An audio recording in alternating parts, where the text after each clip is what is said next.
Hello friends, welcome to P Kalika math. आज की इस हम वीडियो में डिस्कस करें सीएसआईआर नेट नवंबर 2020 के नंबर थ्योरी का प्रॉब्लम जो आपके एलर्स थ्योरम पे बेस्ड है। ठीक है, क्वेश्चन का स्टेटमेंट क्या है?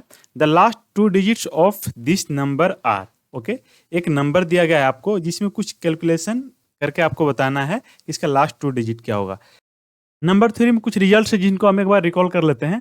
जब हमें लास्ट डिजिट की बात करता है तब हम लेते हैं मोडलो 10 के रेस्पेक्ट में फाइंड आउट करते हैं। ठीक है, जब हमें लास्ट टू डिजिट की बात करता है जैसे इस क्वेश्चन में बात किया गया है तो हम क्या करेंगे, इस नंबर का मोडलो 100 करके वैल्यू निकालेंगे, जो आएगा वही लास्ट टू डिजिट होगा। इसी तरह अगर लास्ट थ्री डिजिट के बारे में पूछता तो हम क्या करते, मोडलो 1000 लगाते थे। ठीक है, तो इसमें एक एलर्स थ्योरम है, वो रिजल्ट लगेगा। और रिजल्ट क्या कहता है कि आपके पास कोई एक n पॉजिटिव इंटीजर है एंड a कोई एक ऐसा इंटीजर है सच दैट a का n के साथ जीसीडी 1 है, दैट इज a n के साथ को प्राइम है, then a to the power phi n congruent to 1 modulo n होगा।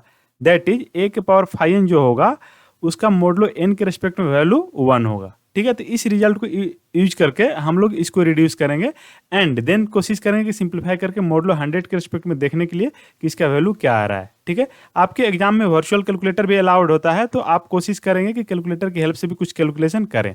ठीक है, तो यहाँ पे हमें लास्ट टू डिजिट कैलकुलेट करना है, मतलब हम क्या करेंगे, जो नंबर हमें दिया है इसका मोडलो 100 के रिस्पेक्ट में वैल्यू निकालेंगे। ठीक है, तो यहाँ पे मैंने ये चीज़ नोट डाउन कर दिया। अब हमारा एलर्स थ्योरम क्या था, ये चीज़ था। तो यहाँ पे देखिए इस 3 और 100 का जीसीडी क्या है, 1 है, दैट इज 3 और 100 क्या है, को प्राइम है। इसका मतलब हम लोग इसको इसके फॉर्म में लिख सकते हैं, दैट इज 3 के पावर फाइ n। ठीक है, n क्या है हमारे यहाँ पे 100 है, कंग्रुएंट टू 1 मोडलो 100। और 500 क्या होता है आप लोगों को पता होगा, 40 होता है। तो इसका फॉर्मूला आपको पता होगा, नहीं पता होगा तो मैं यहाँ पे कैलकुलेट करके दिखा दे रहा हूँ। इसका 500 का हो जाएगा 100 इंटू, इसमें प्राइम कौन कौन इन्वॉल्व है, 2 एंड 5, तो इसका हो जाएगा 1/2 इंटू 4/5। ठीक है, तो हो जाएगा 5 दूना 10, 0 से 0 कट गया, 10 इंटू 4 40। ठीक है, बाकी आप नंबर थ्योरी वाले नोट्स में देख सकते हैं कि इसका फॉर्मूला क्या होता है, बहुत ही ईजी है। अब यहाँ से हमें पता चल गया कि ए वाला जो वैल्यू हो गया ये 40 हो गया, बट हमें क्या कैलकुलेट करना है, 3 के पावर 2019। तो हम क्या करेंगे, इस 2019 को इस 40 के मल्टीपल प्लस सम रिमाइंडर के फॉर्म में कैलकुलेट करेंगे। ठीक है, दैट इज मैंने यहाँ पे इसको लिख दिया, 2019 को मैंने 40 इंटू समथिंग। ठीक है, दैट इज 40 के प्लस आर के टर्म में हम इसको कैलकुलेट करेंगे। यहाँ पे ए कैलकुलेट करने का फायदा ये होगा कि जब हम 3 के पावर इतना लिखेंगे तो ए पूरा पोर्शन आपका 1 बन जाएगा, देन इस पूरे का वैल्यू हो जाएगा 3 to the power R. Okay, तो इसी को हमें इवेल्युएट करना होगा मोडलो 100 के रिस्पेक्ट में, और जो वैल्यू आएगा वही आपका आंसर हो जाएगा। ठीक है, तो यहाँ पे हम आगे करते हैं। तो हमारे पास 3 के पावर 2019 है, 3 के पावर 2019 को हमने यहाँ 40 के फॉर्म में ब्रेक किया था, तो यहाँ पे 3 के पावर 40 ये मैं इस तरह से क्यों लिख रहा हूँ, क्योंकि इसका वैल्यू आपका 1 हो जाएगा मोडलो 100 के रिस्पेक्ट में। ये ऊपर में हमने ये लिखा था जो एलर्स थ्योरम से आया है। ठीक है, तो इसका वैल्यू 1 हो जाएगा, तो 1 के पावर 50 चाहे आप कितना भी कर लो ये 1 ही रहेगा, तो ये पूरा वैल्यू आपका 1 हो जाएगा। तो यहाँ पे पूरा जो ये दिया हुआ है डाटा, इसका कैलकुलेशन करने के बाद क्या आएगा आपका 3 के पावर 19। ठीक है, 3 के पावर 19 कैसे आपको समझ में आ गया होगा, क्योंकि इसका वैल्यू आपका 1 हो गया था। ठीक है, तो अब हमें फाइनली ये चीज़ कैलकुलेट करना है एग्जाम में। वहाँ पे वर्चुअल कैलकुलेटर अलाउड होता है, तो आप कोशिश करेंगे कि इसका वैल्यू मोडलो 100 के रिस्पेक्ट में निकालने का, जो आएगा ए आएगा, और इसके अकॉर्डिंग आपका करेक्ट आंसर क्या हो जाएगा 67। तो आपका करेक्ट आंसर हो जाएगा डी।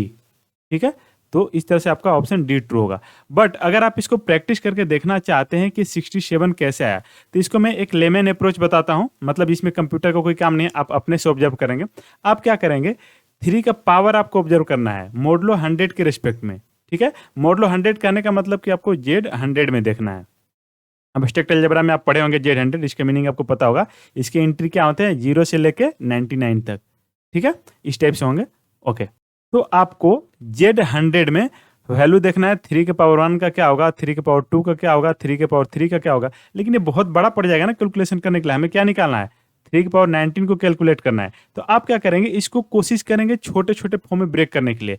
आइदर आप 3 के फॉर्म में कर सकते हैं, दैट इज 3 के पावर 3 प्लस 3 प्लस 3 प्लस 3।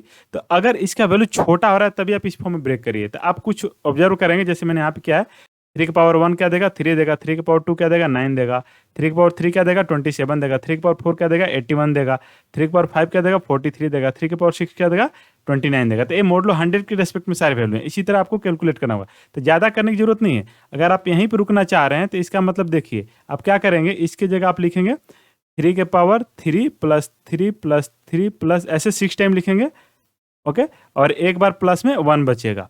तो अब यहाँ पे फिर लिखेंगे 27 इंटू 27, ये चीज़ एवेल्यूएट करना होगा। तो मैंने कैलकुलेट करते गया तो 6 टाइम पे मेरे को देखा 29, तो मैंने क्या किया 6 के फॉर्म में ब्रेक किया है। तो यहाँ पे आप देख सकते हैं 6 के फॉर्म में ब्रेक किया हूँ। तो 3 की पावर 6 इंटू 3 की पावर 6 इंटू 3 की पावर 6 इंटू 3, तो ये पूरा आप ऐड करेंगे तो क्या हो जाएगा 6 6 6 और प्लस 1 ये 19 आ जाएगा। तो इसकी इक्विवेलेंट हो गया। अब यहाँ पे क्या होगा, इसका वैल्यू क्या है 29 है, इसका वैल्यू क्या है 29 है। तो यहाँ पे देखिए मैंने ये तीनों 29 को लिख दिया और साथ में एक ए वाला 3 जो यहाँ पे नोट डाउन कर दिया। अब ये प्रोडक्ट तो आप कैलकुलेटर से कर ही सकते हैं क्योंकि आपके एग्जाम में कैलकुलेटर आता है। तो ये तो सिंपल प्रोडक्ट हो गया। ये प्रोडक्ट जो कुछ भी आएगा उसका सिर्फ और सिर्फ आपको लास्ट 2 डिजिट ले लेना है, ठीक है। लास्ट 2 डिजिट क्यों लेना है, क्योंकि हम मॉडलो 100 के रिस्पेक्ट में निकालेंगे तो कितना भी बड़ा नंबर हो, एग्जाम्पल लीजिए 1 2 3 4 5 6 7 इतना बड़ा नंबर आ रहा है, जब आप मॉडलो 100 करेंगे तो सिर्फ यहीं लास्ट 2 बचेगा, ठीक है। स्मार्ट कैलकुलेशन का भी तरीका बता दे रहा हूँ। मान लीजिए आपने इस दोनों का प्रोडक्ट किया, प्रोडक्ट करने के बाद जो कुछ भी नंबर है उसका सिर्फ लास्ट 2 डिजिट ले लेना। उसी तरह इसका भी जो प्रोडक्ट करने के बाद आएगा उसका लास्ट 2 डिजिट ले लेना, और वो लेने पे आपका ए चीज आएगा लास्ट 2 डिजिट लेने पे। अब इनका फिर प्रोडक्ट करना, फिर इनका जो आएगा लास्ट 2 डिजिट लेना, वो आपका ए आंसर आएगा। तो इस तरह से आप करेक्ट आंसर पे पहुंच सकते हैं। इसमें भी कोई आपको ज़्यादा एफर्ट लगाने की जरूरत नहीं है, ये पेन पेपर में भी कर सकते हैं बिना कैलकुलेटर की हेल्प से, ठीक है। बट मैं कहूँगा वर्चुअल कैलकुलेटर यूज करना सीखें, क्योंकि आपके एग्जाम में अलाउड रहता है। तो आपको नहीं आएगा तो आपको वहाँ भी टाइम लग सकता है, आपको टाइम बचाना है एग्जाम में, ठीक है। तो आई होप आज का वीडियो आपके प्रिपरेशन में हेल्पफुल रहेगा। Thank you.